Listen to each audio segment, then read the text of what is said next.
You can't systematize or even train for intuition and taste, whatever people call it today.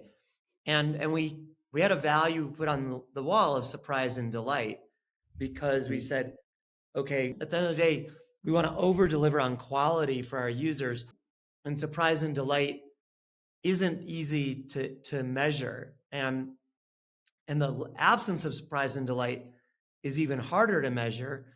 There was a case study I did with Stanford on Farmville, when Farmville 2 hit a point that all of its metrics started to sag, and the PM said, the game is over. And they said, we can't, there's no reason to keep investing in it. We should do a new game. And every year with the MBAs at Stanford, I have them vote, what do you do in this moment?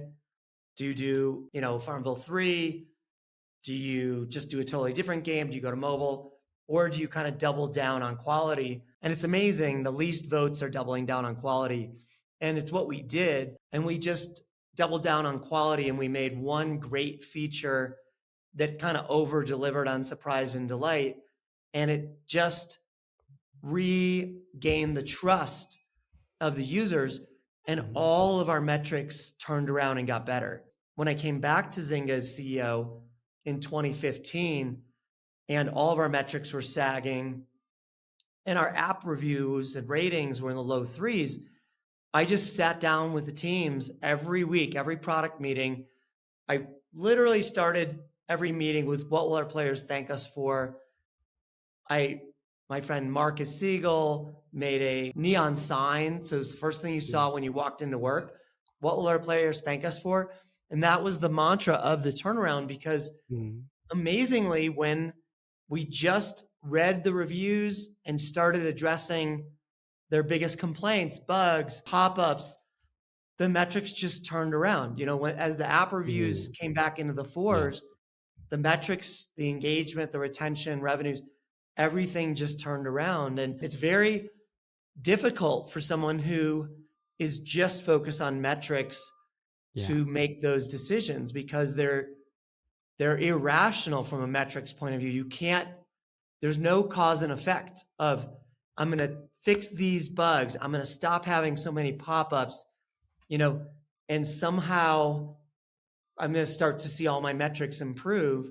It's the PM mindset, the traditional core, I'm going to build this feature, it's going to drive this metric, I'm going to test this. It doesn't work. And it's like a new muscle, and it's just, again, it's non-intuitive from a metrics point of view, but it's my lived experience. And I don't know how to systematize that. I don't know how to, train for that. I don't. And so much of this product making journey is about our gut, and it's about getting good at using yourself as the focus group of one, and watching how you do this experience and what you're drawn to, and being really keeping the virgin state of that, never making yourself use your app or another app, but saying, oh, wow, I'm finding myself addicted to this thing. I'm drawn to this.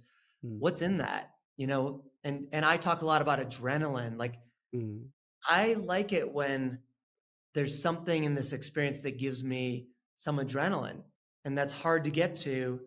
Life is kind of boring and routine and lacking in adrenaline. And that's why some people are adrenaline junkies, and they, in their free time, they go skydiving and, do crazy shit, because in their day-to-day life, it's lacking that. But then when you see something edgy in one of these experiences that you're not expecting, that can be what, Bing and I called an OMFG moment. Like, I can't believe someone just did this in my weather app. And the more boring and rote and routine this shit is, the more opportunity there is. I say we're trying to find a vein. Like, there's no more veins. Like, sorry to use like a drug addict as a analogy, but it's like we've gotten so bored, and we just know, okay, yep, now they're going to show me another fucking pop-up.